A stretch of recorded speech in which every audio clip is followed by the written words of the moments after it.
Bonjour à tous, je suis l'adjudant Baudouin de la section de recherche de Saint-Denis, la gendarmerie. Je suis accompagné aujourd'hui donc de Jean et également de Willy qui représente la société OpenSphere. Je fais partie du groupe délinquance économique et financière de la section de recherche de la gendarmerie. Pour vous situer ce que c'est que la section de recherche, il s'agit d'une unité qui est spécialisée dans la police judiciaire. On fait beaucoup d'enquêtes judiciaires, notamment positionnées sur le haut du spectre. Au niveau des enquêtes, on intervient dans des domaines aussi variés que le stupéfiant, que la criminalité organisée, la délinquance économique et financière, également les nouvelles technologies. On est ici pour vous présenter en fait on va faire une petite présentation sur la multiplication et la mutation des cyberattaques et essayer de vous apporter un panel de ce qu'on peut relever dans le cadre de notre activité et essayer d'apporter des solutions aux problèmes qui peuvent être rencontrés. On va essayer de vous présenter ça de manière ordonnée, c'est-à-dire qu'on va démarrer vous faire une présentation sur les infractions par escroquerie, puisqu'il y a une seule finalité, c'est finalement de soutirer un maximum d'argent aux victimes. On va faire un laïus également sur les atteintes au système de traitement automatisé des données, ce qu'on appelle le STAD, c'est les gens qui se chargera de ça, ainsi que le vol de données numériques. Et également les solutions, enfin du moins certaines parties des solutions qu'on pourra vous apporter, c'est Willy qui se chargera de ça, avec et éventuellement répondre à vos questions si vous en avez. Pour démarrer, et avant de débuter, je vous dirais que 95% des infractions sont des infractions à but lucratif. C'est la recherche de l'argent, tout simplement. Ça vaut pour l'escroquerie, ça vaut pour le vol, ça vaut pour toutes les infractions qu'on rencontre dans le cadre de notre activité. Je dirais également que ce n'est pas parce que nous sommes sur le territoire de la Réunion qu'il faut se sentir protégé. L'insularité, ça serait vraiment une erreur de considérer qu'on est à l'abri de ce genre de fait. Pas plus tard qu'il y a 15 jours, on est intervenu sur une société qui s'est fait pirater. C'est sa boîte mail à laquelle on lui a soutiré de l'argent. Donc ça arrive encore chez nous, c'était sur Saint-Benoît. Voilà, donc je vais commencer donc par détailler finalement l'escroquerie. L'escroquerie via la cybercriminalité. On est sur plusieurs aspects. Généralement, on entend par escroquerie, c'est le moyen de se faire remettre des fonds sur lesquels normalement on n'était pas censé les donner, par des moyens frauduleux, par des dols, par tout ce qui est stratégiquement, tout ce qui est des stratégies frauduleuses. On parle de faux-vie. Le faux-vie, qu'est-ce que c'est ? On appelle ça des faux ordres de virement. C'est un terme générique qui regroupe en fait énormément d'infractions différentes, mais qui sont ni plus ni moins que de l'escroquerie au final. Le faux-vie, c'est l'escroquerie au président. Ce qu'on appelle l'escroquerie au président, c'est vous faites passer pour le président ou pour un représentant d'une société, et puis dans le cadre d'une OPA par exemple, et vous décidez, vous faites passer pour cette personne et vous faites injecter des fonds à l'insu de la société, à des destinations. Je vous expliquerai un peu plus en détail la manœuvre qu'on a pu détailler, nous, qu'on a pu relever par rapport aux différents dossiers qu'on a pu mener. Donc ça, c'est pour le faux-vie, c'est une infraction historique. C'est les premières infractions de ce type qui ont été détectées. En 2013, les faux ordres de virement, ça représentait 300 millions d'euros de préjudice global pour plus de 700 faits. On passe à 800 millions d'euros en 2019. Donc c'est en croissance exponentielle et de plus en plus d'entreprises se font régulièrement avoir là-dessus. On a également ce qu'on appelle les faux CEPA, c'est plein d'acronymes. Le faux CEPA, c'est les faux ordres de virement CEPA. Donc là, on est généralement dans des faux bordereaux d'envoi, ce qu'on avait vu effectivement sur le cas de Saint-Benoît que je vous mentionnais tout à l'heure. C'est les faux bordereaux de CEPA ou qui contactent les escrocs, ou finalement contactent directement la banque afin d'émettre des faux ordres de virement pour pouvoir générer des fonds et faire des mouvements de fonds qui sont après ventilés. Vous avez ce qu'on appelle le Forex. Le Forex, c'est fausse plateforme d'échange. Là, ça concerne plus les particuliers où le Forex, où les escrocs arrivent à faire des faux sites, finalement des faux sites d'échange. Hein, donc les personnes qui sont victimes de ces faits pensent faire des placements avantageux à des taux super élevés et en fait se font vulgairement escroquer leur argent puisqu'ils ne reverront jamais la couleur des fonds qu'ils ont misés. Le diamant, c'est pareil, c'est la même chose que vous investissez dans les diamants. La crypto-monnaie, on y reviendra également, la crypto-monnaie avec un taux de rentabilité qui est gigantesque, les escrocs vont miroiter du gain finalement hein, que vous allez pouvoir injecter mais que vous ne reverrez jamais. Voilà. Ces escroqueries, finalement, tout ceci, c'est finalement que de l'escroquerie. En réalité, l'escroquerie, elle n'a de limite que dans l'imagination des escrocs, parce que seul le produit change, mais les faits sont les mêmes.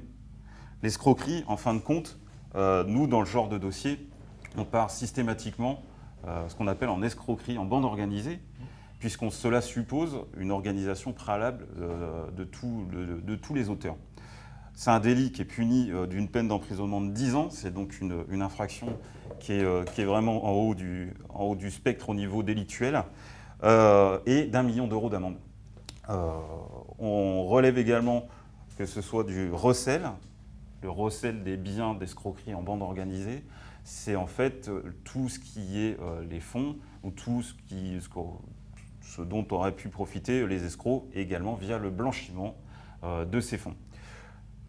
Comment ça fonctionne? En réalité, on a détecté 4 volets principaux.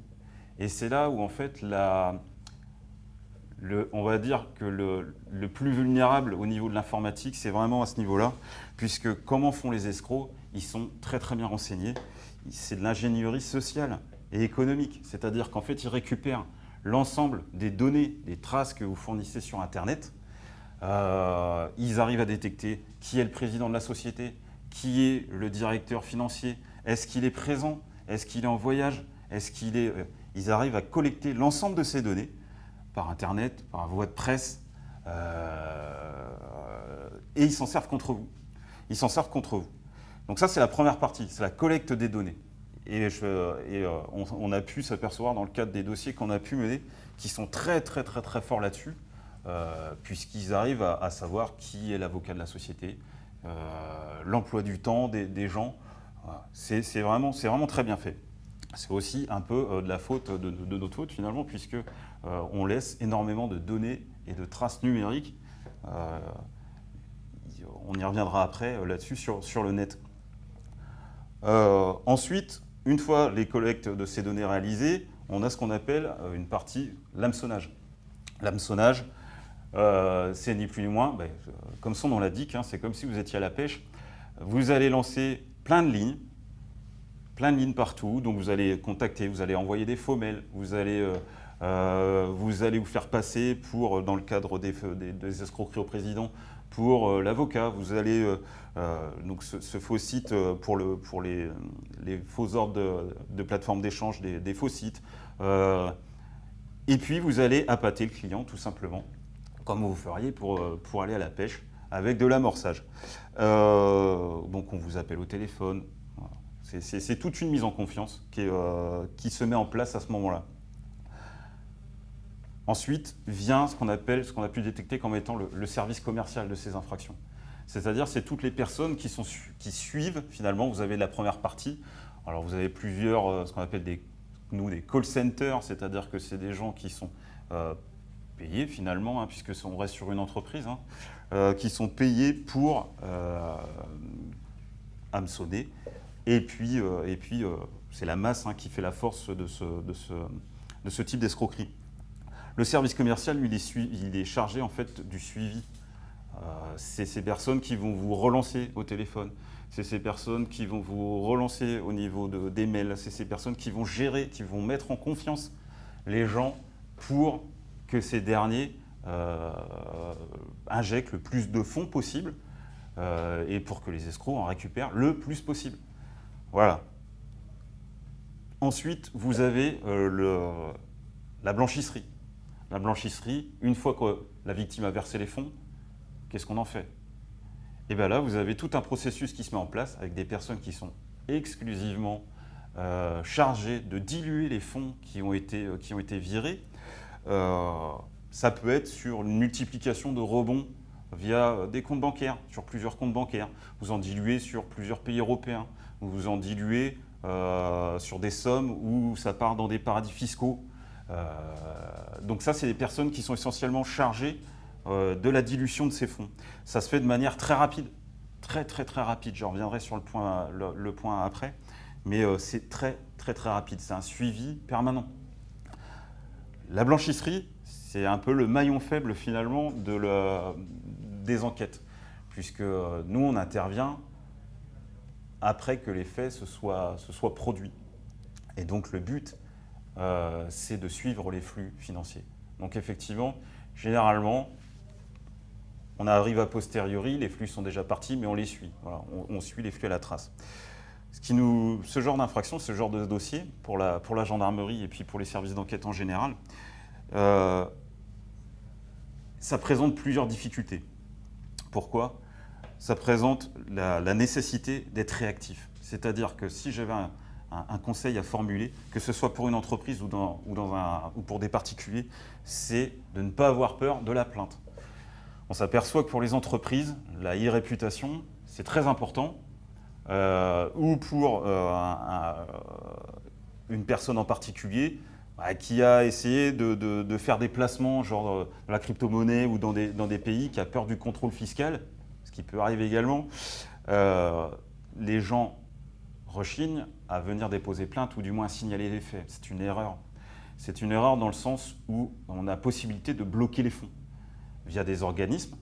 Je pense que tout le monde connaît au moins Tracfin, puisque voilà, on est sur des directeurs administratifs et financiers. On a des possibilités de bloquer les fonds si on est très réactif. Mais là, c'est à la victime, ou dès qu'on détecte les faits, de venir nous voir et de moins de prévenir sa banque, déjà dans un premier temps. Donc ça nécessite vraiment une action de la part de la victime et de la banque. Donc un accompagnement avec la gendarmerie et la police. Le blocage des fonds, comme je le disais, peut être effectué si on est rapide là-dessus. La difficulté, comme je l'indiquais précédemment, c'est que les escrocs sont très réactifs. Donc eux, ils n'attendent pas l'action de la gendarmerie. Leur but, c'est de récupérer la mise au final. Donc ils vont diluer les fonds. Donc ça amène une multiplicité finalement d'actes judiciaires à mettre en place pour nous suivre ces flux et détecter chaque ouvreur de compte ou chaque bénéficiaire finalement des fonds qui sont dilués. Quelquefois, ça nécessite également la coopération internationale.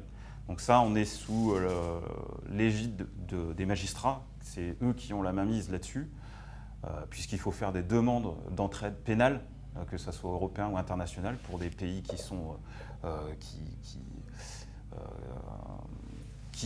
jouent le jeu, finalement, parce que malheureusement, tous les pays ne jouent pas le jeu dans la coopération.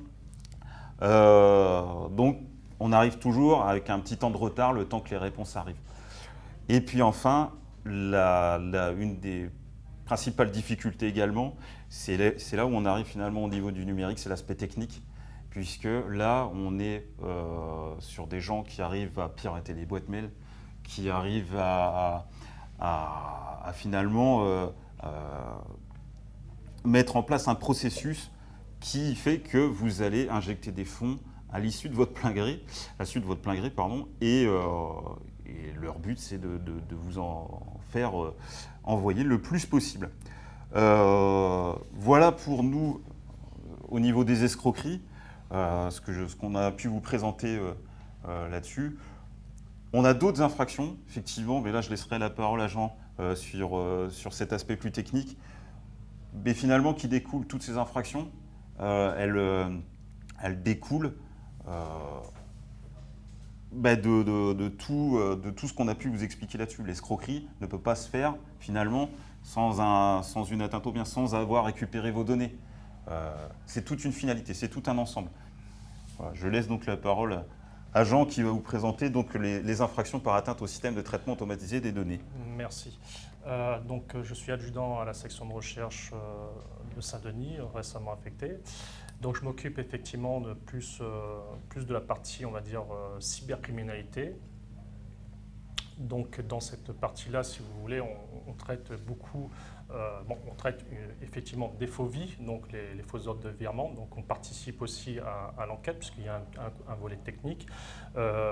Ces faux ordres de virement, comme il était expliqué, comme il était dit, sont dus effectivement, elles réussissent essentiellement parce qu'il n'y a pas forcément une sensibilisation au niveau des personnes qui travaillent dans la société. D'une part, les entreprises, on s'aperçoit surtout que les entreprises qui arrivent à ne pas être victimes de ces faux ordres de virement, qu'ils soient dans la crypto-monnaie, qu'ils soient dans le diamant ou autre panoplie d'escroqueries, viennent surtout d'entreprises qui ont une sensibilisation dans ces domaines-là. Ce qu'il faut bien comprendre, c'est que les informations, l'empreinte numérique qu'on laisse sur Internet, cette empreinte numérique, elle peut se retourner contre soi. Une entreprise, aujourd'hui, sur Internet, elle a besoin d'exister. Et pour elle exister, eh bien, elle a besoin d'avoir un champ beaucoup plus évolué sur l'Internet, et donc d'exister. Simplement, ce qu'il faut comprendre aussi, ce qu'il faut que ces entreprises aussi mettent en place, c'est la façon dont elles divulguent l'information en interne des informations. Des emails, par exemple, qui n'ont pas lieu d'être, qui se retrouvent sur Internet, c'est un moyen de capter cette information-là. Et puis surtout, si avec cet email-là, on a l'information que c'est un comptable et ainsi de suite, on arrive à accéder à d'autres informations qui, petit à petit, glanées à droite à gauche sur le monde du web, en source ouverte ou en source fermée, parce que comme tout le monde le sait, il y a des informations qui sont vendues. Quand vous allez dans le commerce, vous récupérez des informations aussi. Donc, toutes ces informations-là vont être utilisées contre ces personnes. L'autre aspect qui est de la récupération d'informations, c'est tout simplement le piratage. C'est ce qu'on appelle aussi les atteintes au stade. Atteinte au stade, atteinte au système de traitement automatisé de données. Donc c'est quoi exactement?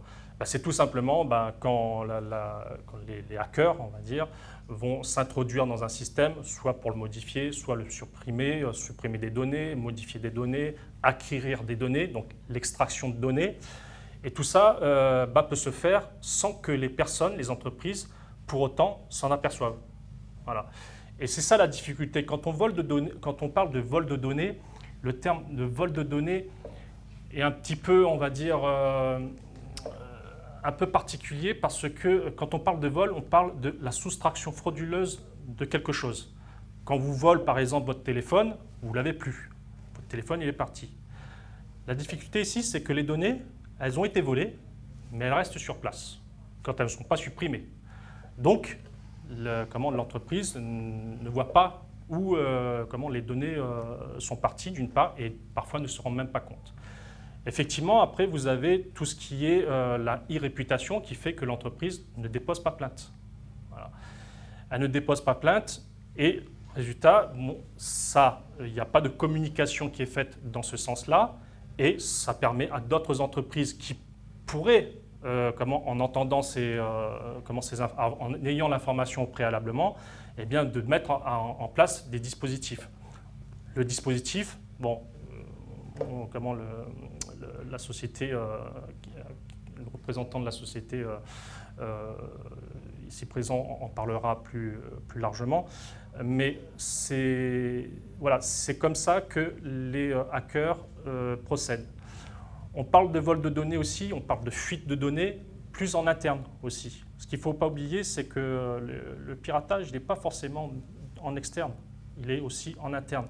L'employé, par exemple, qui part, qu'on ne supprime pas le compte, les accès, alors qu'il n'y a plus de lieu d'être, que son compte, par exemple, pour les accès au réseau, il n'y a plus lieu qui soit maintenu, eh bien, on s'aperçoit que dans certaines entreprises, 2 ans après que l'employé soit parti, vous avez toujours le compte, la personne a toujours les comptes pour y accéder.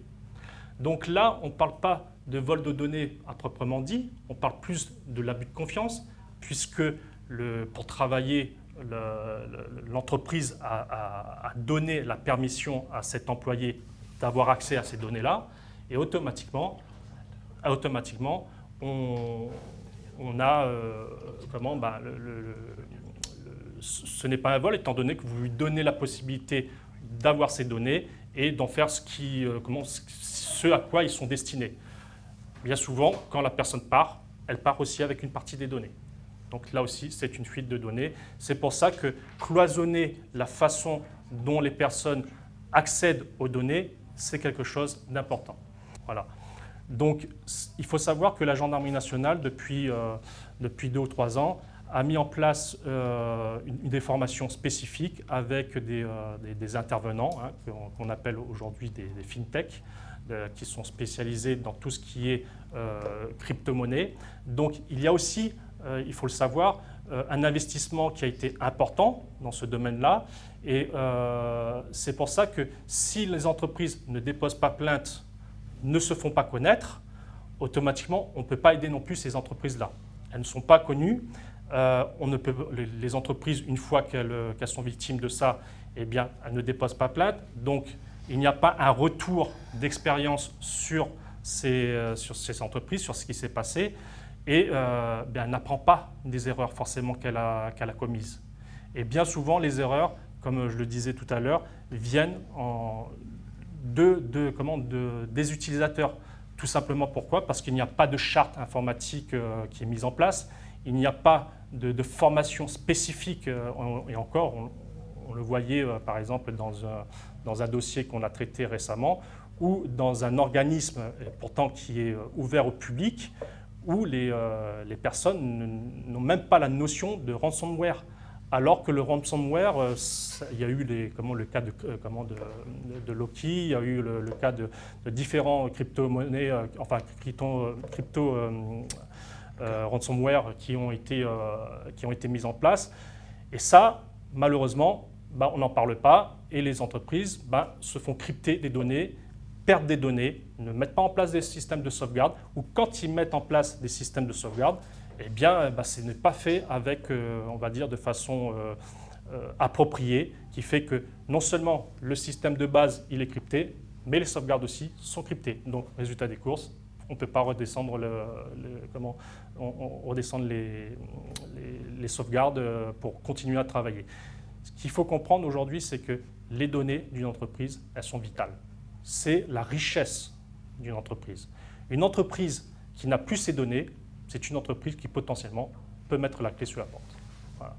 Donc, le code pénal, le législateur a mis en place des infractions spécifiques, donc lorsqu'il y est question d'accès, de maintien frauduleux dans les systèmes de traitement automatisé de données, le fait d'entraver un système qui ne fonctionne pas correctement ou qui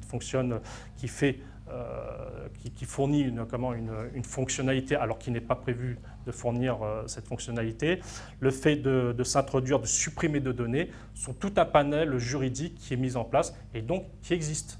Faut-il encore que les personnes sachent que ça existe pour pouvoir en bénéficier. Je reviendrai sur un cas que j'ai eu à traiter. Et là, on s'aperçoit aussi que lorsque une entreprise est mal conseillée ou n'a pas de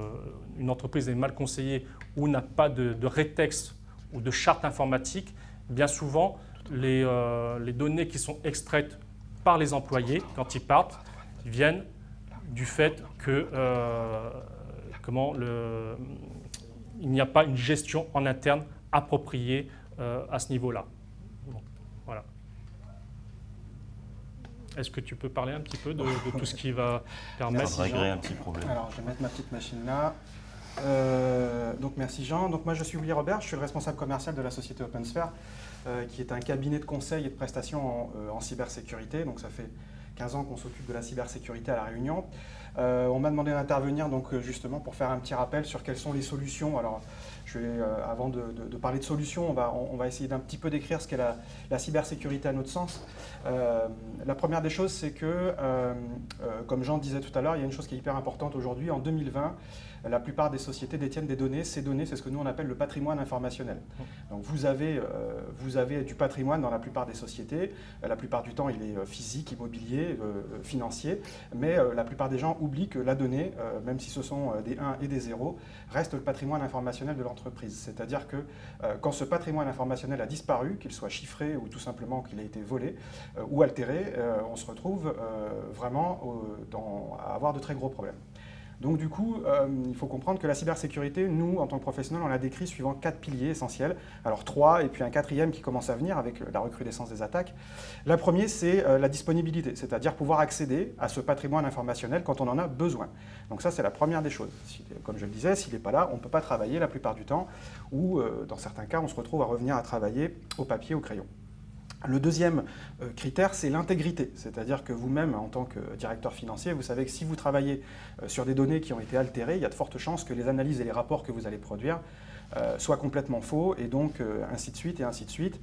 Quand on sait que, par exemple, en spatial, ne serait-ce que 1 degré d'écart entre le lancement et la cible, et on se retrouve à l'autre bout de la planète.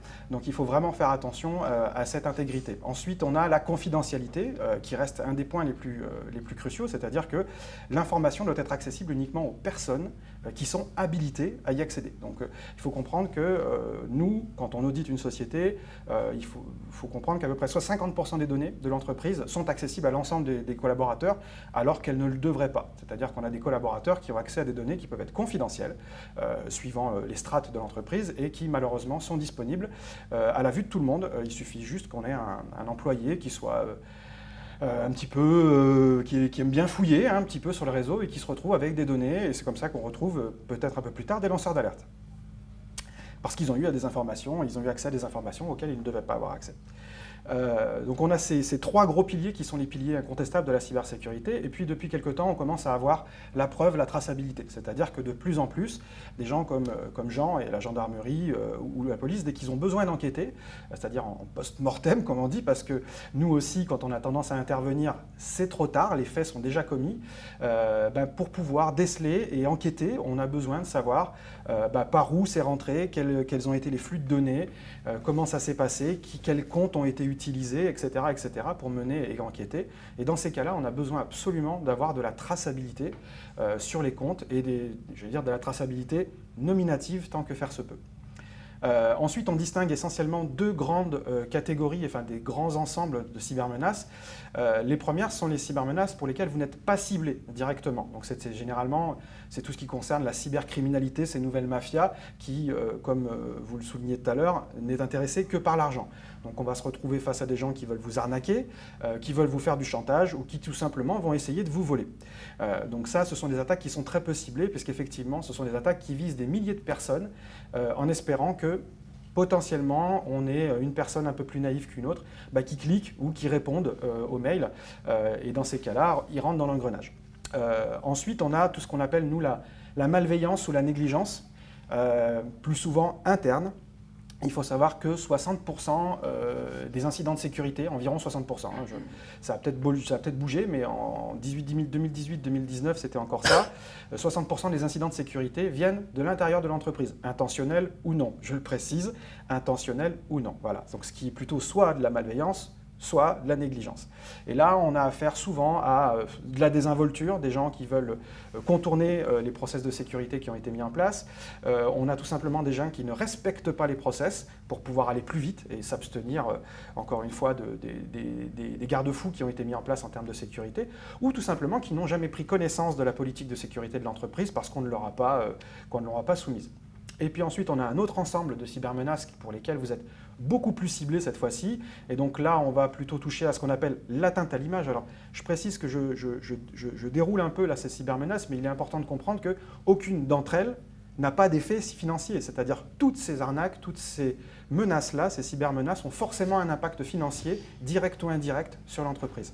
Donc on a l'atteinte à l'image sur les réseaux sociaux, ou dans la presse, ou à la radio, à la télé, qui sont très souvent dues à des campagnes de déstabilisation ou de l'usurpation, ou parfois on la crée toute seule en faisant du bad buzz. Donc c'est-à-dire qu'on veut lancer une campagne sur quelque chose, on veut être innovant, et finalement ça se retourne contre soi.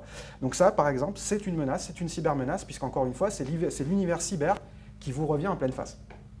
Ensuite, on va avoir l'espionnage, qu'il ne faut pas négliger, puisque l'intelligence économique est aujourd'hui très développée, c'est-à-dire qu'aller chercher de l'information pour essayer de remporter un marché public, décrocher un nouveau client, ou alors tout simplement débaucher un client pour le rentrer dans son portefeuille, parfois ça passe par de l'espionnage, et on n'est pas là du tout dans des films de James Bond. Je vous garantis que tout ça existe bel et bien. Il y a des exemples de sociétés qui ont perdu des marchés publics précisément sur ce type de fait, en laissant des données de façon très ouverte, et je reviendrai sur l'empreinte numérique un petit peu plus tard. Et enfin, dans les cybermenaces qui sont ciblées, on va trouver le sabotage, où là, cette fois-ci, alors sabotage ou activisme, il faut savoir que les deux se lient un petit peu. Parfois, c'est encore une fois des tentatives de déstabilisation, parce que vous êtes une entreprise qui n'est pas verte, et puis on a des gens qui s'intéressent à l'écologie et qui vont essayer de vous déstabiliser là-dessus. Ou alors, on va avoir affaire à des gens qui sont opportunistes, c'est-à-dire des apprentis hackers qui vont vouloir tester un bout de code qu'ils ont trouvé quelque part sur le dark web ou ailleurs, et qui vont vous cibler vous parce qu'ils ont une dent contre vous ou contre un employé qui travaille chez vous. Voilà, ça c'est des choses qui peuvent arriver, et puis après voilà, tout ce qui est raison idéologique. Et voilà les grands ensembles, si vous voulez, de cybermenaces. On a pu parler tout à l'heure des diverses fraudes, les détournements, les arnaques, les solutions typiques à ce genre de choses. Vous allez le voir, je vais systématiquement vous citer la sensibilisation, parce que la sensibilisation règle, on l'estime nous, dans 80% des cas, vous réglez vos problèmes de cybersécurité dès que vous commencez à sensibiliser vos utilisateurs. Donc, c'est pareil pour les fraudes, une meilleure gestion des accès et des privilèges des utilisateurs, parce que c'est important. Il faut mettre en place des process avec la centralisation des logs. On peut aussi mettre en place ce qu'on appelle des bastions, afin de cloisonner les réseaux. Et puis ensuite, vérifier que les gens qui doivent intervenir, que ce soit sur des virements bancaires ou autres, on ait un process en chaîne, ou ce qu'on appelle des vérifications 4 yeux, c'est-à-dire qu'on n'opère pas un virement tant que 4 yeux n'ont pas vérifié le bordereau ou valider la transaction. De la même façon pour Forex, Fovi, encore une fois, sensibiliser les gens, mettre des process en place. L'argent ne doit pas sortir s'il n'a pas suivi un certain process de validation. Et les gens doivent absolument s'astreindre à ça. Parmi les autres menaces qu'on peut nous constater aujourd'hui, on va avoir tout ce qui va être les achats par CB, malheureusement. Les entreprises ont parfois peu le choix, elles ont besoin d'acquérir un produit particulier ou autre chose, ça ne se vend qu'en ligne, ça ne se vend pas à la réunion, il faut l'acheter en CB, etc. Et donc on ne fait pas attention, et on se retrouve sur un site qui n'a pas de HTTPS par exemple. Donc c'est-à-dire que finalement tout passe en clair entre votre navigateur et le site internet, donc un pirate peut intercepter ces données, au passage vos numéros de carte bleue. L'idée dans tout ça, c'est de vérifier toujours ce petit cadenas vert là, qui est au coin de la barre d'adresse, et vérifier que ce HTTPS est présent, qu'il y a bien un certificat de sécurité. On va aussi, pour éviter ça, vérifier la réputation du site, c'est-à-dire qu'on n'achète pas sur un site si le site n'est pas connu. Il faut vérifier que le site est bien connu, qu'il a une bonne réputation. Aujourd'hui, c'est facile de vérifier tout ça sur Internet. Et puis, pourquoi pas, sinon utiliser des comptes PayPal ou ce qu'on appelle des ICB, si votre banque le permet, c'est-à-dire des cartes bleues qui ne marchent qu'une seule fois pour une seule et unique transaction. Si jamais on vole les numéros, elle ne sera pas réutilisable. Donc vous avez plein de process qui vous permettent finalement, ou d'outils qui vous permettent de faire des achats en CB de façon assez sécurisée. Encore une fois, il faut juste être précautionneux. Durant la période de confinement, on a pu constater que certaines entreprises, pour pouvoir survivre, se sont rapidement projetées dans la transition, dans la transformation numérique, et ont mis en place des sites internet un petit peu à la vas-y que je te pousse. Le problème, il est que, encore une fois, ce sont des sites internet qui ont été parfois développés pas très chers, ou développés avec des frameworks qui ne sont pas forcément très sécures, etc. Et donc on se retrouve, on a retrouvé des sites internet. L'exemple, c'est, je crois, il y a 2 ou 3 semaines, en une seule nuit, un samedi, vous avez 50 sites internet français, 50 sites de e-commerce qui ont été piratés dans la même nuit, tout simplement parce que ces 50 sites utilisaient exactement la même base, le même framework qui était un petit peu permissif. Et donc on se retrouve voilà, d'une situation où on veut survivre et continuer à faire de la vente et continuer à livrer et à vendre à nos clients, à une situation qui devient très dangereuse finalement, puisque le site internet n'a pas été testé par un test d'intrusion bête et méchant, où on n'a pas vérifié les capacités de l'entreprise qui a développé le site internet à faire quelque chose qui soit sécure. Donc les solutions pour ça, c'est les tests d'intrusion, c'est ce que je disais. C'est confier son site internet à une entreprise dont l'hébergement est certifié, sécurisé, entre autres du moins. Et puis vérifier aussi, parce qu'il y a un petit truc dont je n'ai pas parlé, c'est le typo squatting. C'est-à-dire que le hacker va acheter le nom de domaine qui ressemble pile poil à votre nom de société, seulement il va mettre un 0 à la place d'un O, il va mettre 2 E à la place d'un seul, etc. L'utilisateur ne fait pas très attention et donc se retrouve à aller sur un site qui n'est pas le vôtre mais qui ressemble beaucoup. Et c'est à ce moment-là qu'il va se faire pirater, mais c'est votre image à vous qui va être impactée. Donc pour ça, il faut aussi prévoir potentiellement d'acheter les noms de domaine, et ça ne coûte pas très cher, il n'y a pas d'économie à faire là-dessus. Acheter les noms de domaine qui peuvent être avec des typos qui peuvent être très voisines de votre site internet. Je crois que ça coûte je ne vais pas dire de bêtises, mais je crois que c'est une douzaine ou une quinzaine d'euros par an, le nom de domaine. On va bien comprendre que là, il n'y a pas de petite économie à faire sur ces points-là. Ensuite, la grosse menace du jour, on la connaît tous, c'est le ransomware. Le ransomware, il touche le particulier comme l'entreprise. 80% des attaques qui sont passées par mail, et encore, je veux dire, passent par mail aujourd'hui, c'est le meilleur vecteur de contamination. Il faut savoir que 40% d'entre elles ont abouti. Les statistiques en 2019, c'est que plus de 80% des entreprises françaises ont été victimes au moins d'une tentative de ransomware si elles n'ont pas été directement impactées. Il faut savoir qu'elle rentre par essentiellement deux voies. La première, c'est le phishing. Donc le phishing, on va à la pêche, comme on disait tout à l'heure. Donc je vais envoyer plein de mails, plein d'hameçons, jusqu'à ce qu'un petit poisson morde finalement, petit ou gros, ça va dépendre. Et donc la solution pour ça, c'est encore une fois la sensibilisation. Apprendre à vos collaborateurs à détecter facilement et rapidement des situations qui sont anormales, des mails qui sont étranges, pour pouvoir tout de suite, j'allais dire supprimer ce mail, éventuellement prévenir la chaîne et les autres collaborateurs qu'on est en train de faire l'objet d'une attaque par phishing. Ça peut arriver. Ou tout simplement, quand on a un doute, on transfère le mail à son directeur informatique pour lui dire, voilà, je reçois ce mail, attention, qu'est-ce que je peux faire ? Est-ce que c'est un mail juste? Est-ce que c'est pas un bon mail? Est-ce que c'est un faux mail? Donc ça rentre par phishing. Le problème très souvent, voilà, c'est la pièce jointe, vous cliquez dessus, vous l'ouvrez et vous lancez le chiffrement. Il y a quelques années, on ne chiffrait que le poste qui avait ouvert. Aujourd'hui, on a des ransomware qui se comportent comme des vers informatiques, c'est-à-dire qu'une fois qu'ils ont chiffré votre poste, ils vont essayer de faire ce qu'on appelle un déplacement latéral sur le réseau, c'est-à-dire chercher au travail, encore une fois, des failles et vulnérabilités dans votre système, à se propager sur votre réseau et contaminer le maximum de machines possibles ou de serveurs. L'autre moyen par lequel rentre le phishing, on a pu le voir, ce sont à la suite du confinement et à la mise en place, j'allais dire de façon un peu anarchique, du télétravail, on s'est retrouvé à mettre en place donc, des serveurs avec des accès distants qui n'étaient pas sécurisés. Donc pas de VPN, des firewalls qui étaient mal paramétrés et donc des serveurs qui se retrouvaient complètement ouverts, ce qu'on appelle les serveurs très souvent RDP, donc Remote Desktop Protocol, c'est-à-dire pouvoir accéder depuis chez soi à la donnée. Encore une fois, on a voulu aller trop vite dans la disponibilité, mais on en a oublié l'aspect confidentialité. Et résultat, on se retrouve avec des serveurs qui sont publiés sur Internet sans aucune sécurité. Et on a vu, là c'est le cas par exemple de très grosses sociétés, Bouygues pour ne pas les citer, mais Garmin aussi, qui se retrouvent donc à avoir des serveurs publiés et qui se sont fait chiffrer ces serveurs-là par des hackers, c'est-à-dire que le ransomware ne rentre pas forcément que par le mail. Vous avez des hackers qui scannent le net en permanence à la recherche de vulnérabilités connues.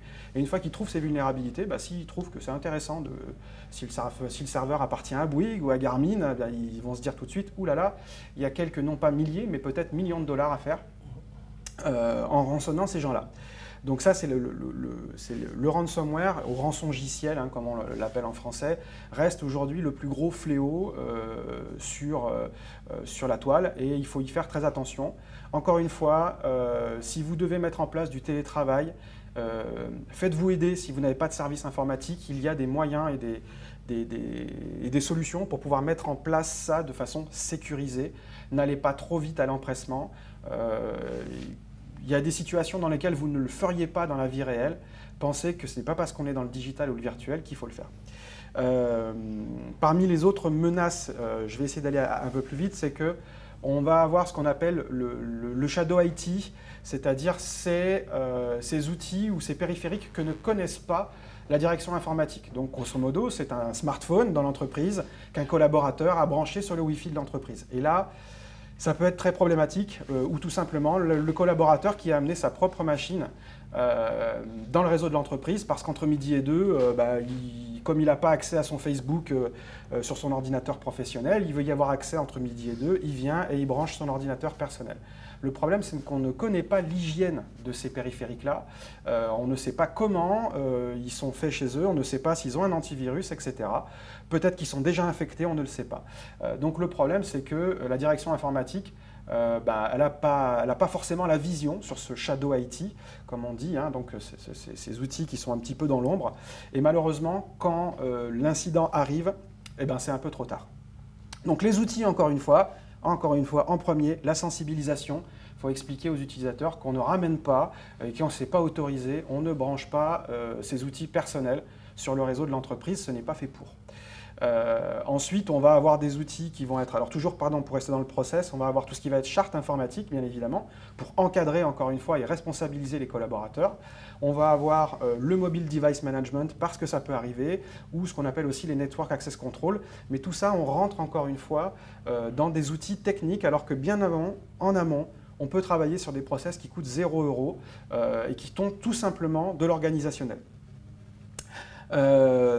Un autre moyen qu'ont trouvé les pirates aujourd'hui pour rentrer et pirater les entreprises, enfin du moins pour rentrer dans les entreprises, nous on accompagne des sociétés depuis maintenant plus de 15 ans, certaines ont atteint un niveau de maturité vraiment très élevé, et résultat, les pirates ne peuvent pas attaquer frontalement ces sociétés-là, parce que tout simplement, ça leur prendrait trop de temps, ou les moyens qu'ils vont devoir mettre en œuvre vont être tellement colossaux que ça va se voir comme le nez au milieu de la figure. Donc du coup, ils vont préférer identifier des fournisseurs, ce qu'on appelle la supply chain aujourd'hui, donc des fournisseurs, des partenaires, qui eux ont une hygiène informatique beaucoup moindre, et résultat sont beaucoup plus exposés à des attaques, et ils vont d'abord passer par ces partenaires, fournisseurs, passer par eux pour pouvoir rebondir sur votre système d'information, pour peu que vous soyez interconnecté avec cela, parce que maintenant ça se fait de plus en plus, hein, les extranets, où on interconnecte des sociétés pour optimiser, faciliter les process. Malheureusement, voilà, ce sont aussi des outils ou des voies, j'allais dire, pour les pirates de s'attaquer à vous en passant par un moyen détourné. Donc encore une fois, on passe par là, par la sensibilisation, toujours. La deuxième chose, c'est en mettant en place une politique de sécurité, ce qu'on appelle une PSSI, hein, une politique de sécurité du système d'information. On va ensuite aller sur de la contractualisation, c'est-à-dire qu'il faut bien comprendre que la responsabilité d'un dirigeant, c'est par exemple d'engager sa responsabilité pour négligence. Quelque part, si vous êtes négligent avec votre système informatique, il y a de fortes chances que le jour où un de vos partenaires ou clients, s'il est impacté et que la cyberattaque est passée par chez vous, vous soyez engagé personnellement sur la partie négligence du moins, puisque vous n'aurez pas fait le nécessaire pour protéger vous-même et vos partenaires professionnels. Ensuite, vous avez le droit, et ça arrive de plus en plus, de demander à votre partenaire ou fournisseur qu'il se rende auditable. C'est-à-dire que vous fixez une dizaine de règles d'hygiène informatique à suivre à minima, donc gestion des mots de passe, cloisonnement des réseaux, mise en place de VPN, sensibilisation d'utilisateurs. Voilà autant de règles que vous pourriez mettre en place avec votre partenaire ou fournisseur et l'astreindre à les respecter. Et il peut et il doit se rendre auditable dans l'année, à n'importe quel moment, par une société comme la nôtre ou indépendante, si vous avez vous-même un service informatique qui est capable de le faire, et qui va aller vérifier chez ce fournisseur ou partenaire qu'il respecte bien son hygiène comme il s'y est engagé contractuellement. Et puis enfin, pensez aussi que vous avez le RGPD aujourd'hui qui est là et qui quelque part risque de vous engager encore une fois en tant que partenaire, prestataire, fournisseur. Si jamais la fuite de données vient de chez vous, il y a des chances que vous ayez à répondre de ça aussi auprès des gens qui sont impactés par la fuite de données. Donc pensez, voilà, contrat, etc. Je vais revenir sur l'empreinte numérique dont parlait tout à l'heure Jean, qui reste aujourd'hui le premier des vecteurs de l'ingénierie sociale. C'est-à-dire que, tu le disais tout à l'heure, avant une attaque au président, donc avant Infovie ou éventuellement Inforex, on considère, nous, ces attaques-là, on les appelle, nous, du spear phishing, donc c'est-à-dire la chasse au harpon, hein. C'est la chasse à la baleine même, j'allais dire, donc la chasse au harpon, et c'est vraiment très imagé, puisque ceux qui connaissent un petit peu la chasse en apnée et au harpon savent que le plongeur va descendre plutôt profond, va essayer de se fondre dans son environnement, il va prendre beaucoup d'informations sur tous les poissons qui vont passer, et puis quand il en voit un qui lui plaît, il a une seule et unique tentative, ça part très très vite, alors qu'il va peut-être passer 1 à 2 minutes sous l'eau avant de déclencher son tir. Ben là, c'est à peu près la même chose. Les hackers vont enquêter sur vous pendant près de 6 mois parfois, récupérer énormément de données sur l'empreinte numérique que vous pouvez laisser. Donc, c'est-à-dire que c'est du renseignement pur. On va d'abord faire l'environnement de la société. Qui est cette société? Est-ce que je peux avoir accès à ses comptes? Ah tiens, c'est juteux, ils font des bénéfices, c'est cool. D'accord, qui est le board de cette société? D'accord, l'avocat, le DAF, c'est qui? Etc., etc. Le responsable juridique. Donc, on va prendre énormément d'informations. Et puis enfin, l'empreinte numérique, elle existe, mais vous avez aussi le fait que vous avez des gens qui vont imprimer beaucoup de papier et puis qui vont les jeter à la poubelle de façon tout à fait normale, sans passer par la broyeuse de documents. Et les documents confidentiels ou stratégiques doivent absolument passer par la broyeuse. C'est-à-dire que quand vous prévoyez d'imprimer un document stratégique, il faut que dans votre tête, vous prévoyez automatiquement de le détruire. Donc il faut savoir que ce qu'on appelle nous le dumpster diving, c'est-à-dire aller fouiller dans les poubelles, ça paraît dégueu comme ça, mais ça peut très vite payer. Et là j'en reviens par exemple à des sociétés qui ont perdu des marchés publics sur le fait qu'il y a des informations critiques et stratégiques qui étaient juste dans leurs poubelles. Donc et là on est dans le domaine public, hein, oui, tout à fait, oui. Une fois que c'est jeté. Donc il faut évidemment faire très attention à ça. L'empreinte numérique que vous laissez, c'est pareil. On a un exemple d'un... alors je vais plutôt donner mon exemple puisque moi je fais du trail, donc je donne souvent cet exemple. On pourrait essayer de m'hameçonner, moi en tant que DAF, parce que sur Internet, on a pu voir sur mon compte Facebook que je faisais du trail, sur mon compte Instagram que je faisais plein de photos, que j'étais très fan de telle marque. Donc du coup, on va essayer de m'hameçonner avec un mail dans lequel on me promet une vente privée avec une remise de 70% sur les chaussures de telle marque ou sur tel équipement. Voilà, ça me plaît tellement que je vais cliquer et hop, je me fais hameçonner. Donc ça commence très souvent comme ça, par des choses, par des mails, par des choses anodines, par des coups de téléphone. Donc il faut vraiment faire attention à l'empreinte numérique que l'on laisse parce que vraiment c'est la première porte à ce qu'on appelle l'ingénierie sociale, donc le social engineering. Les solutions, encore une fois, sensibilisation. Analyse de réputation, c'est-à-dire que vous pouvez mandater une société, il y en a quelques-unes à La Réunion, qui vous permettent de faire votre environnement. Donc c'est-à-dire de vérifier et d'enquêter sur vous, tel que le ferait un pirate, et regarder et analyser l'empreinte numérique que vous pouvez laisser, ou l'empreinte numérique que pourrait laisser votre DAF, votre directeur juridique, etc., le président directeur général ou le DG, l'assistante administrative très souvent, hein, qu'on considère aussi comme un très bon vecteur d'entrée. Donc il faut vraiment faire attention à ça et essayer d'analyser soi-même quel est l'impact qu'on laisse aujourd'hui sur le web. Les dernières menaces que l'on trouve aujourd'hui, donc c'est le vol et la destruction de données essentiellement, parce que ça mène tout de suite à de la rançon, encore une fois. Donc c'est-à-dire on va vous voler des données, donc atteinte directement au STAT, donc système de traitement automatisé de données, où aujourd'hui certains ransomware, par exemple, avant de chiffrer les données, vont commencer par extraire un maximum de données de votre système d'information, et quand ils ne peuvent plus en extraire, ou quand, j'allais dire, les systèmes de sécurité se sont mis en place et qu'ils empêchent la donnée de suivre, c'était là, à ce moment-là, que le pirate va déclencher le ransomware. Et là, il a 2 leviers sur vous. Le premier, c'est de vous dire, si vous voulez récupérer vos données, il va falloir payer pour avoir la clé de déchiffrement. Et puis ensuite, si vous ne payez pas, j'ai la preuve que je vous ai exfiltré des données. Et si vous ne payez pas, je diffuse ces données de façon publique et je vous dénonce à la CNIL. Donc là, vous vous retrouvez avec 2 problèmes. Un, vous n'avez plus de données. Et puis de l'autre côté, en plus, vous risquez de vous retrouver avec une enquête de la CNIL sur le dos. Donc il faut bien comprendre que là, encore une fois, les moyens, c'est encore une fois sensibilisation, ça va être la mise en place de chartes, donc de documents cadres, mise en place d'une PSSI, vérifier, encore une fois, j'ai bien géré les accès et privilèges, mettre en place éventuellement ce qu'on appelle des DLP, donc des Data Loss Prevention, c'est-à-dire des outils qui ne vous autorisent pas à sortir certains documents de l'entreprise sans autorisation. Puis vous avez tout ce qui est process aussi, j'allais dire, de mise au rebut des documents de vos ordinateurs. Hein.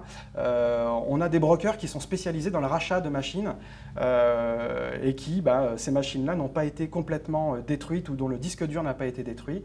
Ils vont essayer d'exfiltrer les données de machines que vous auriez mis au rebut. Donc il faut faire très attention à ça aussi, il faut un process. Et puis comme le disait Jean, ou je ne sais plus si c'est toi qui le disais, mais c'est pareil, il faut avoir une gestion des départs et arrivées des utilisateurs parce qu'on peut utiliser, encore une fois, de façon détournée, un compte d'utilisateur qui n'aurait pas été décommissionné à la suite de son départ ou de sa mutation. Et puis enfin, dernière des cybermenaces aujourd'hui, parce que les DAF se retrouvent aussi à voyager, les directeurs se retrouvent à voyager, et on peut se faire voler des données en voyage, à l'étranger. Ça arrive très régulièrement. Vol d'ordinateur, même si l'ordinateur est dans la chambre d'hôtel. On va avoir vol de données tout simplement parce que interception, vous êtes mis sur le Wi-Fi de l'hôtel qui n'est pas très sécure, ou sur le Wi-Fi de l'aéroport qui, encore une fois, n'est pas très sécure. Donc faites attention. Il y a des solutions pour ça, encore une fois, sensibilisation, toujours et toujours et toujours. Le fait d'utiliser ce qu'on appelle des stations blanches, c'est-à-dire on va partir avec un ordinateur dans lequel il n'y a aucune donnée. Un tunnel VPN pour aller vers le système d'information de l'entreprise et un navigateur, c'est tout. Mais pas de données directement sur l'ordinateur qui fait que si jamais on intercepte quoi que ce soit ou si on vous vole la machine, il n'y a rien sur la machine. Donc ça, encore une fois, c'est très important. Et puis pour finir, le chiffrement des appareils nomades qui reste un point, parce que je dis en voyage, mais l'ordinateur, vous pourriez très bien vous le faire voler dans la voiture ou vous le faire arracher dans la rue. Donc il faut bien comprendre que le chiffrement d'un ordinateur, ça reste une des clés maîtresses pour le vol de données pour les appareils nomades. Donc quand je dis nomade, c'est une tablette, un ordinateur, un smartphone. Je terminerai par les bienfaits de la mise en œuvre de process de sécurité de votre entreprise. Il y en a essentiellement 4. Le premier, c'est que vous allez mettre en place beaucoup plus de vigilance, c'est-à-dire que vous allez sensibiliser les collaborateurs, donc ils vont être beaucoup plus j'allais dire, comme disait notre ami Jean-Claude Van Damme, aware. Donc ils vont être plutôt éveillés cette fois-ci et ils ne vont pas se faire avoir, ils vont être beaucoup moins naïfs. Vous allez mettre en place des outils de détection, donc ce qui va vous permettre, encore une fois, d'augmenter votre vigilance et de voir que vous faites peut-être l'objet d'une attaque informatique. Le deuxième des bienfaits, c'est vous allez élever forcément votre niveau de sécurité puisque vous aurez en théorie analysé vos risques, puisque vous êtes en mesure de faire des analyses de risques financières. Il faut comprendre que votre patrimoine informationnel, c'est la même chose. Analysez les risques, regardez où sont vos assets, c'est-à-dire les données les plus critiques et les plus stratégiques, de façon à savoir les protéger. Donc ça, c'est la première des choses. Vous allez forcément mettre en place une hygiène informatique qui va être un peu plus drastique. Et puis, pour terminer, sur l'aspect sécurité, c'est que vous avez ce qu'on appelle les conformités. Suivant votre secteur d'activité, vous êtes en théorie soumis, que ce soit au RGPD, ça peut être le RGS pour une collectivité, mais ça peut être le règlement Nice, la directive Nice, pour un opérateur essentiel. Qu'est-ce que j'ai pas cité? C'est à peu près tout.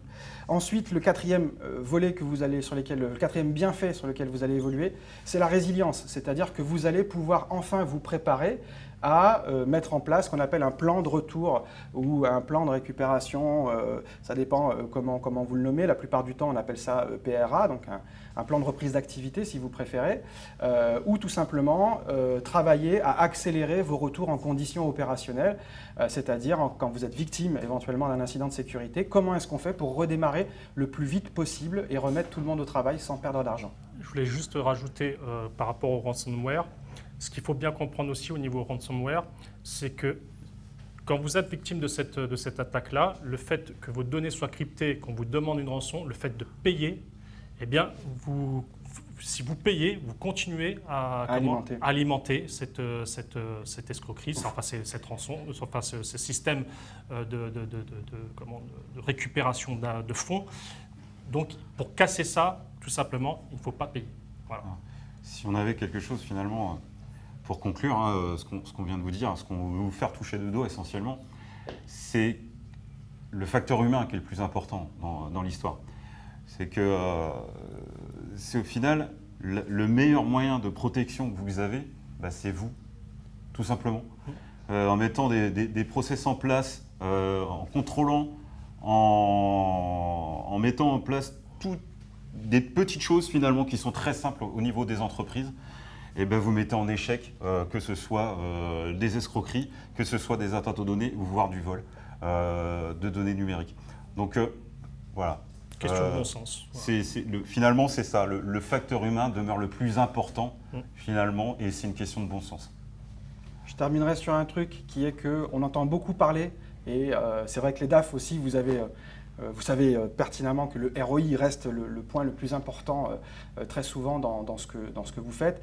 Et il faut savoir que dans la sécurité, le ROI, c'est ce qu'on appelle la confiance numérique, c'est-à-dire le fait que vous allez pouvoir garantir à vos partenaires, clients, fournisseurs et autres, tous ceux qui gravitent autour de votre business, vous allez pouvoir leur garantir le fait que vous avez adopté une hygiène de sécurité informatique, que vous êtes garant de leurs données, que vous n'êtes pas prêt de péricliter et que vous n'êtes pas prêt d'être victime. Mais le risque zéro n'existant pas, ma conclusion sera: préparez-vous au pire et formez des firewalls humains. Sensibilisez vos collaborateurs, vous allez déjà éliminer 80% de votre problématique. Le facteur humain reste très très très souvent le vecteur d'entrée. Alors soit c'est l'utilisateur, soit c'est parce que, encore une fois, on a mal paramétré un outil technique. La plupart des outils fonctionnent très très bien quand ils sont bien paramétrés, bien configurés. Donc là-dessus, voilà, préparez-vous au pire parce qu'au moins quand ça arrivera, vous serez prêts. Si ça n'arrive pas, tant mieux pour vous.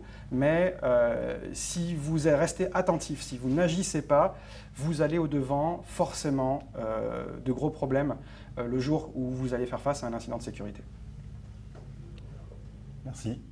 Merci à vous. Merci. Une question. On est en pleine ère de transformation digitale de toutes nos entreprises, donc avec beaucoup plus d'empreintes au niveau du web. Parce que maintenant, il faut poser beaucoup d'empreintes sur le web pour pouvoir exister. Et donc, typiquement, aujourd'hui, nos entreprises doivent avoir systématiquement un DSI. Alors, oui, effectivement, il faut laisser des empreintes, il faut exister. Mais vous pouvez très bien laisser une empreinte. Je vais donner un simple exemple. Si par exemple vous voulez contacter, je ne sais pas moi, le comptable ou un membre d'une société, pourquoi à ce moment-là mettre l'adresse mail avec le nom, le prénom, par exemple, du comptable, alors qu'il suffit tout simplement de mettre en place un formulaire. Voilà. Donc là déjà, vous n'avez pas forcément besoin de tout mettre. Le tout, c'est de choisir ce que vous allez mettre sur Internet. Voilà. Maîtriser son empreinte numérique reste le b.a.-ba. De la même façon que vous ne metteriez pas des grandes affiches sur votre maison, comme je le disais encore tout à l'heure. Essayez toujours de comparer, parce qu'on voit toujours l'entreprise et le digital comme des choses qui sont abstraites. À un moment, une des meilleures choses, c'est de se dire, voilà, comment est-ce que je peux comparer cette situation où je suis dans le digital et le numérique à une situation dans la vie réelle ? Très souvent, moi, je prends la métaphore de la voiture qui marche bien ou la métaphore de la maison. Donc, par exemple, là, clairement, vous ne laisseriez pas sur vos volets, sur votre maison, des grandes affiches en 4x3 avec votre nom, adresse email, votre numéro de téléphone, le nom de vos gamins et leur date de naissance. Ça, c'est du bon sens. Ensuite, pour répondre à votre question, est-ce qu'on a absolument besoin d'un DSI ? Aujourd'hui, c'est nécessaire. Maintenant que ce DSI soit interne à la société ou qu'il soit externe, c'est à vous de le choisir. Mais il paraît clair que si personne ne maîtrise l'outil informatique, vous allez au-devant de gros problèmes. Merci. Autre question, est-ce que moi, DAF ou dirigeant d'une entreprise, je peux être inquiété dans le cadre d'une enquête pour fuite de données ou parce que mes données, hormis en fait les règles que je dois respecter au niveau du RGPD, mais est-ce que... j'ai envie de dire que c'est de votre responsabilité à partir du moment où vous prenez des données, vous stockez, vous collationnez ces données-là, d'une part si elles n'ont pas été préalablement déclarées, donc avec la mise en place de la RGPD, donc il y a des choses qui ont été mises en place. Si vous ne respectez pas les règles, si vous ne permettez pas que ces données-là soient cryptées, soient sécurisées, que vous laissez, comme si vous laissez votre maison ouverte, et puis en disant, voilà, j'ai un coffre-fort, je reviens sur le parallèle, si vous dites, voilà, rentrez, il y a un coffre-fort chez moi, qu'est-ce que vont faire les gens? Ils vont rentrer. Là, c'est la même chose. Vous pouvez effectivement être inquiété, ça va de votre responsabilité. Vous collationnez quand même des données. Alors après, il faut se voir, est-ce que ces données sont, c'est des données que vous avez préalablement déclarées? Vous avez construit une base de données, par exemple. Est-ce que vous les avez déclarées à la CNIL? Est-ce que vous avez fait les démarches? Donc, si vous avez récupéré des données qui ne sont pas préalablement indiquées, automatiquement, oui, ce sera de votre responsabilité. Alors si on est pour rajouter un petit point, si on est sur la responsabilité pénale au sens strict, non, vous êtes victime finalement des faits. Par contre, vous êtes victime. C'est-à-dire que si vous n'avez pas mis ça en place, vous êtes potentiellement victime. C'est-à-dire que vous êtes déjà puni initialement.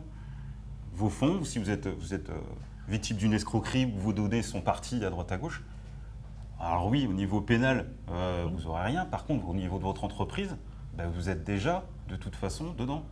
Donc, si vous ne mettez pas en place tous ces process ou ce qu'on vous a mentionné tout à l'heure, au final, c'est vous, c'est le DAF ou c'est l'entreprise qui sera perdant. Donc, ce qu'il ne faut pas oublier, c'est que les personnes avec qui vous avez diffusé des informations sans le vouloir, parce qu'effectivement, vous avez été victime, peuvent aussi se retourner contre vous. C'est cela aussi qu'il faut voir au niveau civil. Vous avez diffusé par exemple des informations c'est pas vous qui les avez diffusées, mais c'est par le biais de votre entreprise parce que vous n'avez pas mis en place les systèmes qu'il fallait. Encore faut-il que les faits soient commis inconsciemment. Si effectivement c'est un DAF qui, pour léser son entreprise en faisant exprès, fait par vengeance et transmet des données, là c'est encore un autre problème. Oui, tout à fait. Autre question, je pense qu'on a tous été au moins une fois destinataires d'un mail phishing, hameçonnage, etc. Quelle est l'attitude à adopter? Qu'est-ce qu'on doit, nous, dès lors qu'on a cette information, qu'est-ce qu'on doit mettre en œuvre pour justement stopper ces tentatives en fait, par ces hackers? Moi, je dirais c'est un peu comme ce qu'on disait tout à l'heure pour le ransomware.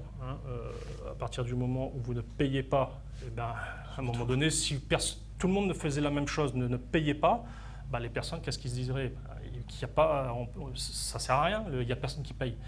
Là, une fois que vous avez identifié ce mail frauduleux, si vous n'en tenez pas compte, si vous ne répondez pas, si vous ne l'alimentez pas d'action, ça n'amène à rien et donc c'est plus compliqué. On est sur de la masse, ce qu'on se disait, alors sauf cas particulier où vous êtes ciblé, là c'est un autre cas de figure. Mais si la question est de savoir si effectivement on a tous reçu ces phishing à droite à gauche, c'est de rien faire du tout. C'est-à-dire que vous ne faites aucune action, vous supprimez et terminez, vous n'ouvrez pas la pièce. Et si c'est dans une entreprise, c'est le contrôle. De toute façon, en cas de doute, finalement, si la personne qui reçoit ce mail a un doute et qu'elle contrôle, qu'elle n'ait pas peur de contrôler, d'appeler la personne à qui elle aura envoyé le mail, si c'est quelqu'un qu'elle connaît, on dit donc, c'est toi qui m'as envoyé le mail, non, voilà, là vous savez pertinemment que vous êtes en face d'une tentative d'escroquerie. Là, encore une fois, et je le répète, on est sur du facteur humain et de bon sens, tout simplement. Quand vous recevez un mail qui est bourré de fautes d'orthographe et que vous ouvrez quand même en disant tiens, si je regardais ce que c'est, là effectivement, on ne peut pas faire grand-chose pour vous parce que ça se voit comme le nez au milieu de la figure.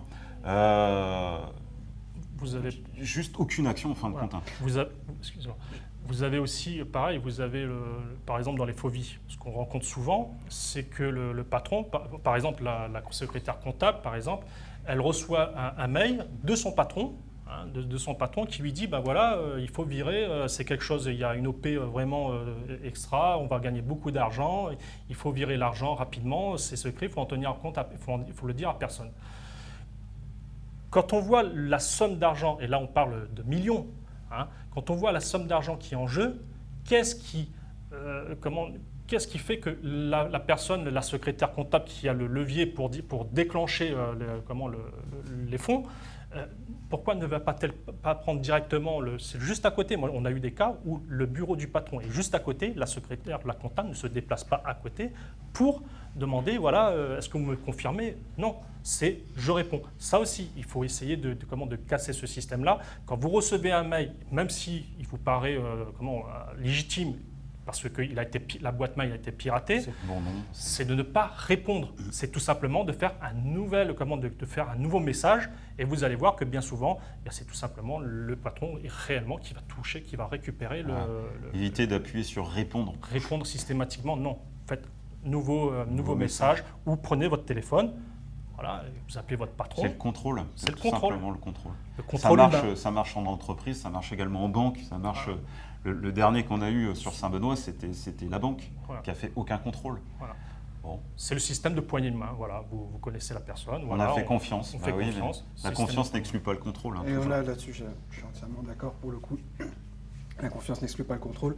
Je reste encore une fois, comparer les situations à un cas réel. Je le disais tout à l'heure, si un de vos amis vous appelle à 3h du matin pour vous dire, voilà, j'ai besoin de toi de façon très urgente, importante, mais il faut que ça reste discret, il y a de fortes chances que ce soit quelque chose de louche quand même. Donc, dans la vie réelle, on aurait tendance à essayer d'en savoir un petit peu plus avant de commencer à répondre et essayer de vérifier les informations. Donc ça, c'est encore une fois, c'est pareil. Mais réellement, il vaut mieux toujours prévenir que guérir. Rester dans la prévention, la formation des collaborateurs avant d'avoir à subir quelque chose et d'être dans un mode de réparation. Et puis enfin, voilà, essayer d'avoir des sauvegardes, c'est très important, et essayer d'éviter de faire en sorte que ces sauvegardes soient connectées au serveur. Parce qu'en cas de ransomware, si jamais le serveur est chiffré, il y a de fortes chances que le disque, s'il reste connecté, soit chiffré aussi. Et là, vous perdez vos sauvegardes. Donc, vous voyez, l'idée, c'est qu'il ne faut pas faire l'économie, par exemple, de conseils. Aujourd'hui, vous avez plein de sociétés à La Réunion qui sont capables de vous accompagner dans la mise en place de ces process ou de ces outils de sécurité. Il ne faut pas avoir peur de dire, bah là, je ne sais pas. La plupart des dirigeants savent faire appel à des spécialistes, que ce soit des avocats quand c'est nécessaire, des spécialistes de la communication quand c'est nécessaire, mais ils ont toujours du mal à faire appel à des spécialistes de la sécurité, alors qu'aujourd'hui, c'est absolument nécessaire. Donc quand on ne sait pas, on se renseigne et on se fait épauler. La plupart du temps, c'est ce qu'on aurait tendance à faire. Moi, je sais que quelqu'un qui veut se lancer dans l'alpinisme, il ne va pas y aller avec la corde du jardin et puis ses baskets du week-end. Il est évident qu'il va essayer de se faire accompagner parce qu'il sait qu'il risque quelque chose. Donc là, c'est exactement la même chose. Les outils informatiques ont besoin d'être sécurisés la plupart du temps. Faites-vous accompagner, n'hésitez pas.